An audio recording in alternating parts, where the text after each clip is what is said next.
What's up, guys? It's Mighty, and today in the vlog I wanted to talk about video game reviews and why they're dumb.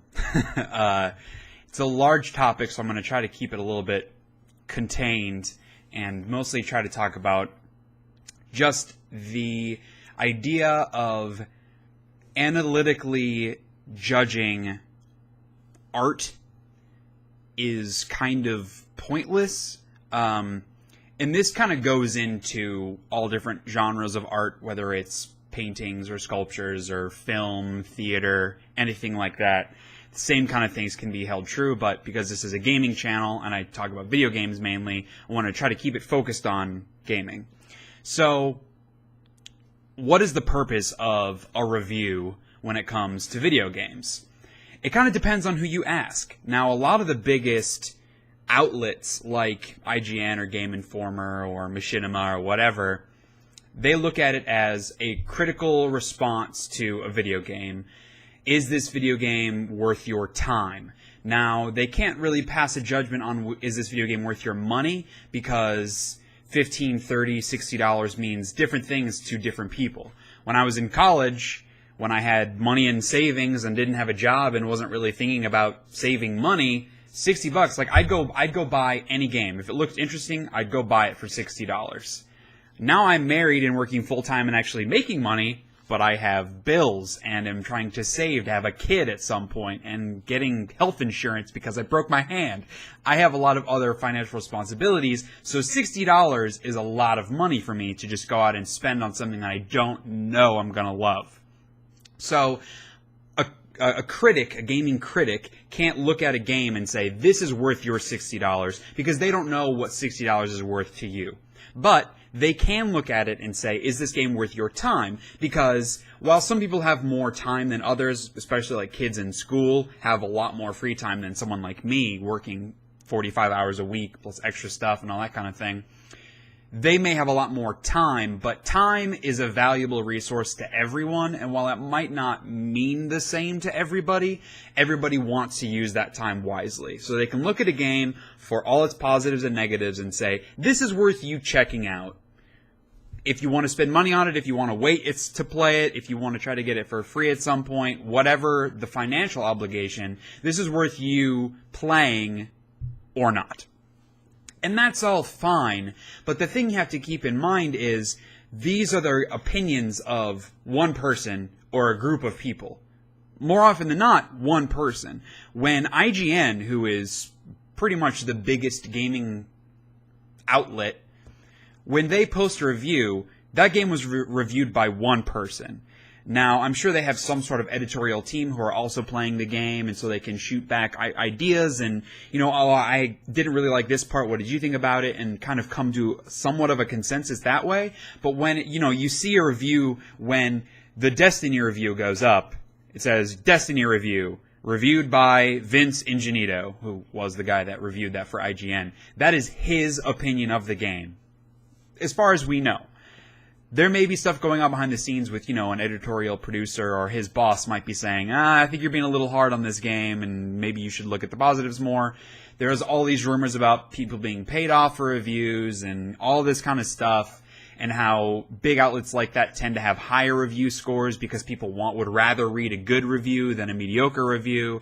There's a lot of stuff. None of it's really substantiated, so you kind of have to take it at face value and choose which outlets are the ones that you trust. Now, I'm very involved in the YouTube community, being a YouTuber, and I watch a lot of videos, a lot of reviews for games, just because I'm curious. I'm always curious to hear other people's opinions on things that I have an opinion on, if it's the same or if it's not the same, and being interested in journalism and having a lot of opinions makes me want to look at that kind of stuff. And, also on a technical side from video editing and how they script out the review and all that stuff.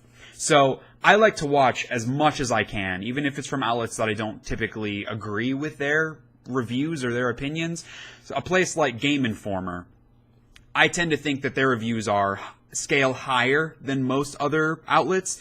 And that doesn't mean that they're being paid off by publishers or whatever, or that because they started with their Game Informer magazine and print is dying, that they're trying to get more people to read it by having higher reviews and blah, blah, blah. There are a million reasons you could come up with to say that these aren't honest reviews. And so if you think that way, don't pay attention to them. That's kind of the crux of what this video is about. Is I'm really sick of seeing people bashing IGN, bashing Game Informer, bashing GameSpot, all of these large publications and large video gaming websites saying that they're being paid off or this reviewer is biased or whatever. If you think that, why are you watching this? There's a big kerfuffle about every single review that comes out. There is a group of people that think the review is bullshit. It could be on the same game. Like, they posted the Grand Theft Auto 5 PS4 Xbox One review, whatever it was, yesterday, and people come in and are like, this is bullshit. Like, this game, they barely changed anything. Why would you give it a 10 out of 10? Well, they gave the original PS3 and Xbox 360 version a 10 out of a 10. Nothing about this game is worse, and in fact, they added a lot of great stuff. So if that is a 10 out of 10, how is this not a 10 out of 10? They were reviewed by two different people, so the second person could say, I didn't think the original was a 10 out of 10, but that puts them in a pretty tough spot, because even though it's by two different people, it's two different opinions. Calling it an IGN review makes people think this is what IGN thinks of this game. It is not what this one person thinks of this game and what this one person thinks of this game. It is what all the employees of IGN think about these two games. That's not really what it is, but that's certainly how they present it. So they're bringing that on themselves. So in that case, if the original got a 10 out of 10, they can't change that.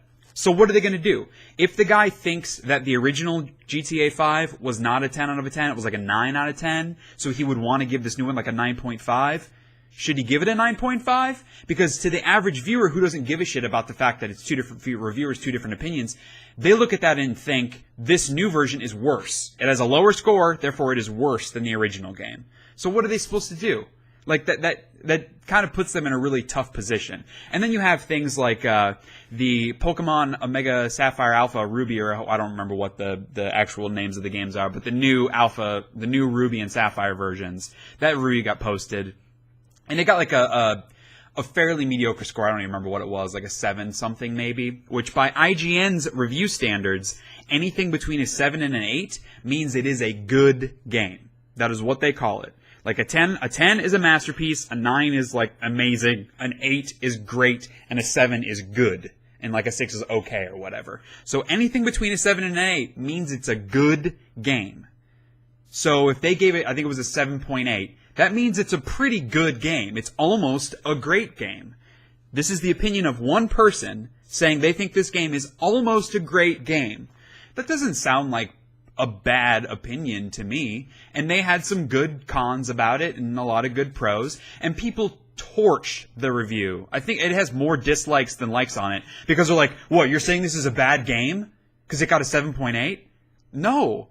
They're saying it's almost a great game. It is a good game, almost a great game. But because of how people think about these numbers, 10 being the highest and 1 being the lowest, or 0 being the lowest, a 7 isn't that high. They would expect like a 9 to being a pretty good game. That's not how IGN does their review scale. Other publications may have that review scale where a 9 means it's good, an 8 means it's okay, a 7 means it's not that great. I can't name any ones that think that. But it's these people taking their preconceived notions about what a score means and applying it to someone else's score. And that's why scores are retarded. I hate scoring games. There's absolutely nothing wrong with giving a person's opinions on positives and negatives of a game, or saying if it's a yes or no question, is this worth your time? I think it's Kotaku. That's how they do their reviews, and I really like that. They say, if the question is this game worth your time, yes or no? That's it. There's no score applied. There's no number. They just say yes or no, should you play this? And then they give some pros and cons. That's great. The problem with that is, that's not what people want. People want to see a score. They want to see X out of 10 to either justify their pre-order. So like if I'm really excited about Far Cry 4, I put down my $5 at GameStop, I go out and buy it day one. After I've already bought the game, then I'm going to go home and check the reviews. If the game is getting 9 out of 10s, then I feel good. I feel good that I spent my $60. I feel like that purchase is justified. But if I go and see reviews and the game's getting a 5 out of 10, that makes me feel stupid for spending $60. Keep in mind, I haven't even played the game yet. I haven't even formulated my own opinion yet. But I already feel like I've wasted $60, and therefore I'm mad at that publication for giving it a bad score. I'm not mad at the developer for making a perceivedly bad game. I'm mad at IGN and Game Informer and Giant Bomb for giving it a bad score and making me feel dumb for buying it. That is so, that's stupid, right? And when you break it down, that sounds ridiculous. But that's how people are.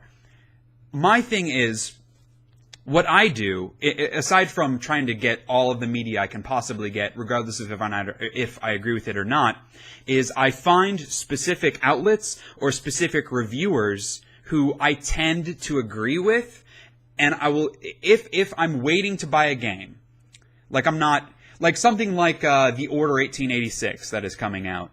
I have a lot of reservations about that game. The stuff that they've shown looks beautiful graphically, but the gameplay looks really bland. It just doesn't look that interesting to me. That's not a game that I'm going to buy day one regardless. I'm going to wait, see what other people are saying about it. I'm not just going to look at Metacritic and say, oh, this game it's scoring an 84 out of 100. That means it's worth my $60. I'm not an idiot. That's not how I think. But if I look at these specific reviewers and specific people that I like their opinion, I tend to agree with their opinion, and they're all saying pretty much the same thing, then it's probably a safe bet that I'm going to agree. Not 100%, but like someone like Marty Sliva works at IGN.